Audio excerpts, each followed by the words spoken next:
السلام علیکم۔ آج میں آپ کے لیے ایک بہت مشہور سیریل کلر کی کہانی لے کر حاضر ہوئی ہوں۔ مختلف جگہوں سے معلومات لی ہیں، امید ہے آپ کو پسند آئے گی۔ 18ویں صدی کے آخر میں انگلینڈ کے ایک سیریل کلر کا بہت چرچا تھا۔ بہت چالاکی کے ساتھ وہ قتل کی واردات کرتا، پہلے لاش کی بے حرمتی کرتا، پھر اس کے جسم کے اعضاء کو کاٹ کر الگ کر دیتا۔ اس کا نشانہ صرف کال گرلز ہوتی تھی۔ پولیس نے اس خطرناک اور شاطر قاتل کو جیک دی ریپر کا نام دیا۔ باوجود تمام تر کوششوں کے پولیس اس کو نہ پکڑ سکی۔ کافی لوگوں کو پکڑا بھی گیا لیکن وہ بے گناہ نکلے۔ انگلینڈ کی وائٹ چرچ روڈ پر یک بعد دیگرے 5 پیشہ ور عورتوں کو قتل کر دیا گیا تھا۔ لوگ اتنے خوفزدہ ہوئے کہ شام کے بعد انہوں نے اپنے گھر سے نکلنا بھی بند کر دیا اور یہ علاقہ شراب خانے، جوئے خانے کے لیے جانا جاتا تھا۔ بہت سے لوگوں نے یہاں سے اپنا کاروبار بھی شفٹ کر لیا، لیکن قاتل کا ٹارگٹ صرف پیشہ ور عورتیں ہی تھیں۔ قتل کے شبے میں ایک ڈاکٹر کو بھی پکڑا گیا تھا، مگر اس کے باوجود بھی ایک کمسن پیشہ ور لڑکی کو قتل کر دیا گیا تھا اور یہ 6واں قتل تھا۔ لڑکی کا نام کیتھرائن تھا۔ اس کے جسم کے اعضاء کو کاٹ کر الگ کیا گیا تھا اور پیٹ کو چیر پھاڑ دیا گیا تھا۔ اس کی آنتیں اور خون سڑک پر بکھرا پڑا تھا۔ اس کے قتل کے بعد لوگ پولیس سے بہت بدظن ہو گئے تھے۔ کون تھا قاتل اور آخر اس کا ٹارگٹ صرف خواتین ہی کیوں تھی، وہ بھی صرف پیشہ ور؟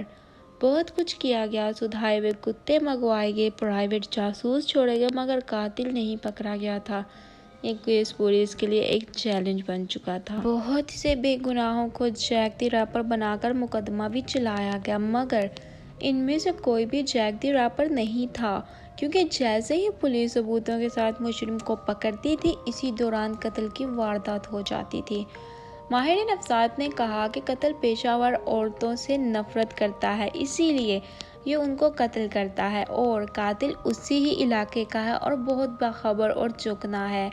قاتل اچھی شخصیت کا حامل ہے۔ جو پیشہ ور عورتیں اس کی باتوں میں آ جاتی ہیں، اس کے ساتھ چل پڑتی ہیں، وہ پھر ان کو بہت تسلی سے قتل کرتا ہے۔ مارگریٹ نام کی طوائف کو جیک نے اسی کے گھر میں قتل کیا اور اس کی آنکھیں تک نکال دی تھی۔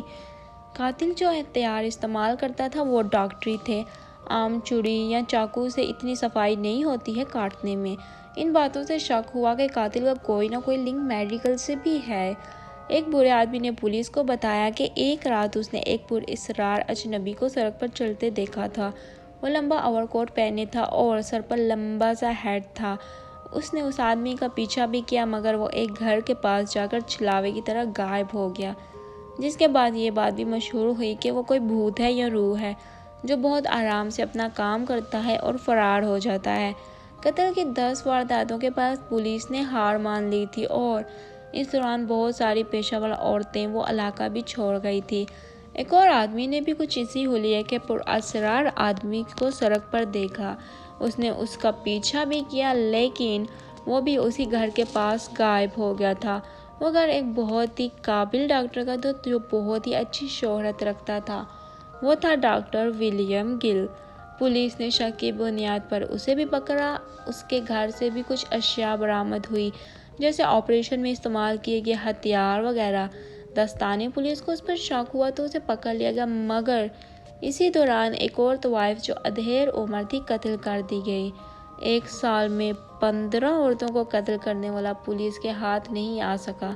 اس پر بہت کتابیں لکھی گئی تھیں جن میں قاتل کو پکڑ لیا جاتا ہے۔ فلمیں بھی بنیں، ان میں ڈاکٹر کو قاتل کہا گیا اور پکڑا گیا، لیکن حقیقت میں یہ ایک مسٹری سسپینس کیس ہے جو ابھی تک حل نہیں ہوا۔